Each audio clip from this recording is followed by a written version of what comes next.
काही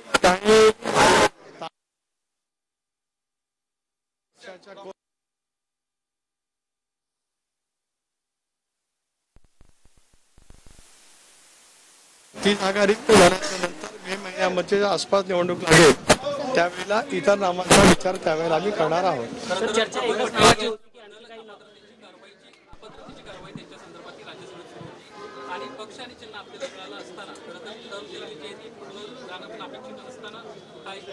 आम्ही जो म्हटलं तो संबंध तांत्रिक बाबीचा विचार करत या संदर्भामध्ये कोर ग्रुपमध्ये आम्ही बसून हा निर्णय त्या ठिकाणी घेतलेला आहे आणि त्याच्यामुळे ते 100% त्या ठिकाणी निर्वाचित होणार आहेत।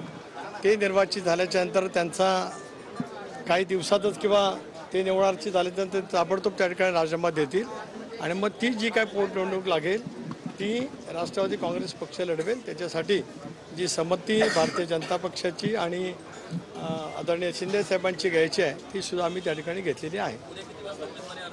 उद्या आम्ही दुपारी 12:30-1च्या आसपास त्या ठिकाणी उमेदवारी अर्ज भरणार। सर, हिंदी में यही जानना चाहिए इसको आपने उम्मीदवारी दी है और क्या निकष रहे? राष्ट्रवादी कांग्रेस पार्टी की तरफ से राज्यसभा के लिए हमने सांसद प्रफुल्ल पटेल जी का नाम हमने तय किया है। कल दोपहर को वो वहाँ पे उनका पर्चा भरेंगे। जो कुछ टेक्निकल उसके बारे में जो कुछ अड़चनियाँ हैं कोर ग्रुप ने उसके बारे में सारे तफसील में हमने सोचा है और वो सोचने के बाद हमने उनको उम्मीदवारी जाहिर की है। कल डिस्क्वालिफिकेशन का भी मामला है, कल फैसला आएगा उस बारे में कितने आप आश्वस्त लगते हैं? देखिए, कल का तो आखिर का दिन है तो इसके लिए हम राह देख रहे हैं। विधानसभा के अध्यक्ष उसके बारे में तय करेंगे। सर्वोच्च न्यायालयाने माननीय विधानसभा अध्यक्षांना 15 दिवसाची मुदतवाढ दिली होती। ती 15 फेब्रुवारीपर्यंत होती। 15 फेब्रुवारीला म्हणजे उद्या विधानसभा अध्यक्षांच्याकडून निकाल अपेक्षित आहे।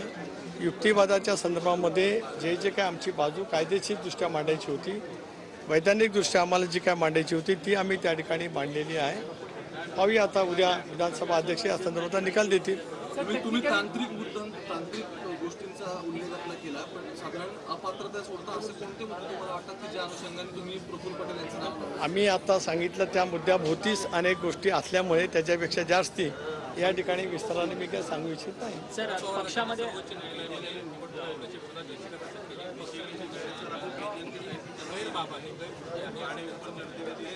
नाही, स्वाभाविकच अशा पैचं सर्वोच्च न्यायालयामध्ये दाद मागली जाईल असा आम्हाला अंदाज होताच। त्यामुळे आम्ही त्या ठिकाणी कॅबिनेट दाखल केलेलं आहे। योग्य वेळेला या संदर्भातली ज्यावेळेला बाजू मांडण्याची वेळ येईल त्यावेळेला ती मांडण्याच्या दृष्टीतून आम्ही पूर्णपणाने कायदेशीर तजवीज त्या ठिकाणी ठेवलेली आहे। दाखिल किया था जबकि सुप्रीम कोर्ट में कुछ लोग भी पहुंचे, इससे पहले बता जाएंगे क्या लगता है सारी टेक्निकल चीज़ें आपको फिर से कोर्ट को समझानी पड़ी? बिल्कुल, जब सर्वोच्च न्यायालय सुप्रीम कोर्ट इसके बारे में जब सुनवाई लगेगा वहाँ we are prepare for everything. Sir, पक्षाकडून खरं तर पार्थ पवार, समीर भुजबळ, छगन भुजबळ आणि स्वतः तुमच्या नावांची चर्चा असताना प्रफुल्ल पटेल यांचा अनपेक्षित पक्षाच्या सर्व वरिष्ठ नेत्यांनी सर्व बाजूचा विचार करत हा निर्णय त्या ठिकाणी घेतलेला आहे। आमच्या समोर 10 नावं होती। पक्षाकडे 10 जणांनी उमेदवारी राज्यसभेची मिळावी अशा पैसा विनंती त्या ठिकाणी केलेली होती, परंतु या सर्वच गोष्टीचा सारासार विचार करत पक्षाने हा निर्णय घेतलेला आहे। धन्यवाद।